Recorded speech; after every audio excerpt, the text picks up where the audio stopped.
பாரதி நகர் பகுதியில் உள்ள அருள்மிகு ஸ்ரீதேவி கருமாரியம்மன் கோவிலில் 24ஆம் ஆண்டு தீமிதி திருவிழா கோலாகலமாக நடைபெற்றது. காஞ்சிபுரம் மாவட்டம் குன்றத்தூர் ஒன்றியம் மணிமங்கலம் ஊராட்சிக்கு உட்பட்ட பாரதி நகர் பகுதியில் மிகவும் பழமை வாய்ந்த அருள்மிகு ஸ்ரீதேவி கருமாரியம்மன் கோவில் உள்ளது. இக்கோவிலில் 28ஆம் ஆண்டு கூழ்வார்த்தல் திருவிழாவும் 24ஆம் ஆண்டு தீமிதி திருவிழாவும் நடைபெற்றது. தீமிதி திருவிழாவில் நூற்றுக்கணக்கான பக்தர்கள் தீமிதித்து தங்களது நேர்த்திக்கடனை செலுத்தியதோடு அலகு குத்தி வழிபட்டனர். இதில் 5000த்திற்கும் மேற்பட்ட பக்தர்கள் கலந்து கொண்டு தேவி கருமாரியம்மனை வழிபட்டு சென்றனர்.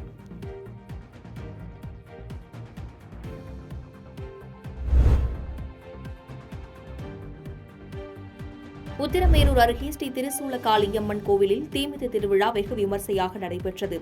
காஞ்சிபுரம் மாவட்டம் உத்திரமேரூர் ஒன்றியத்துக்கு உட்பட்ட திருப்புலிவனம் கிராமத்தில் அருள்மிகு ஸ்ரீ திருசூலகாளியம்மன் கோவிலில் 40ஆம் ஆண்டு தீமிதி திருவிழா வெகு விமர்சையாக நடைபெற்றது. இந்த ஆடி மாத விழாவை ஒட்டி காலையில் இருந்து மாலை வரை அம்மனுக்கு சிறப்பு அபிஷேகம், தீபாராதனைகள், திருவிளக்கு பூஜை, கூழ்வார்த்தல் உள்ளிட்ட நிகழ்ச்சிகள் நடைபெற்றது.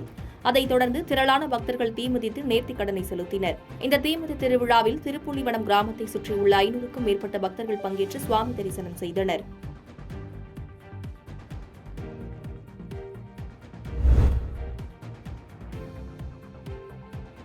பரமத்திவேலூர் தேசிய நெடுஞ்சாலை அருகே கொட்டப்பட்டுள்ள குப்பைகளில் ஏற்படும் தீயினால் சாலை விபத்துகள் ஏற்படும் அபாயம் உள்ளதாக பொதுமக்கள் குற்றம் சாட்டியுள்ளனர். நாமக்கல் மாவட்டம் பரமத்திவேலூர் காவிரி பாலத்தின் அருகே தேசிய நெடுஞ்சாலையின் ஓரத்தில் குப்பைகள் மலை போல் குவிக்கப்பட்டுள்ளது.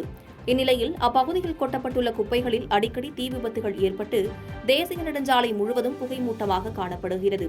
தேசிய நெடுஞ்சாலையில் செல்லும் வாகனங்கள் முகப்பு விளக்கு எரியவிட்டு செல்லும் நிலை ஏற்பட்டுள்ளது.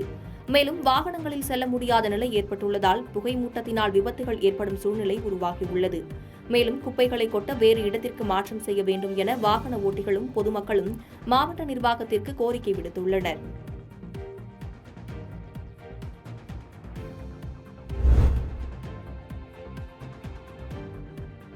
குமாரபாளையம் குடியிருப்பு பகுதியில் உள்ள சாலை ஆக்கிரமிப்புகளை அகற்றி பாதுகாப்பு வழங்க வேண்டும் என குடியிருப்பு வாசிகள் ஆட்சியரிடம் கோரிக்கை மனு அளித்தனர்.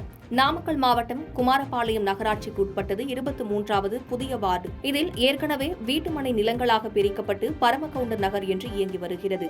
இந்நிலையில் அப்பகுதியைச் சேர்ந்த ராஜேந்திரன் என்பவர் அந்த பகுதியில் உள்ள 30 அடி சாலையை ஆக்கிரமிப்பு செய்தும் சுவர் வைத்தும் தடுத்தும் அடியாட்களை கொண்டும் அங்கு இருக்கும் பொதுமக்களை அச்சுறுத்தி வருகிறார். மேலும் பொதுமக்கள் செல்வதை தடுத்து வருகிறார். ஆகையால் குடியிருப்புகளில் குடியிருந்து வரும் நபரை விசாரித்து பொதுமக்கள் தடையின்றி சென்று வர வழிவகை செய்ய வேண்டும் என குடியிருப்பு வாசிகள் ஆட்சியரிடம் மனு அளித்தனர்.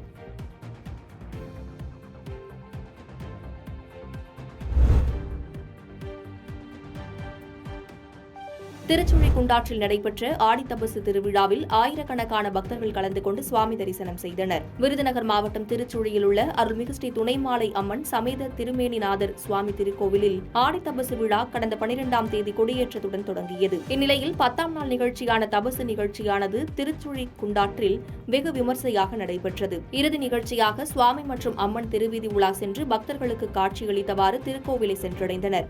ஆடித்தபசு திருவிழாவை காண 1000த்திற்கும் மேற்பட்ட பக்தர்கள் திருச்சுழி குண்டாற்றில் குவிந்தனர்.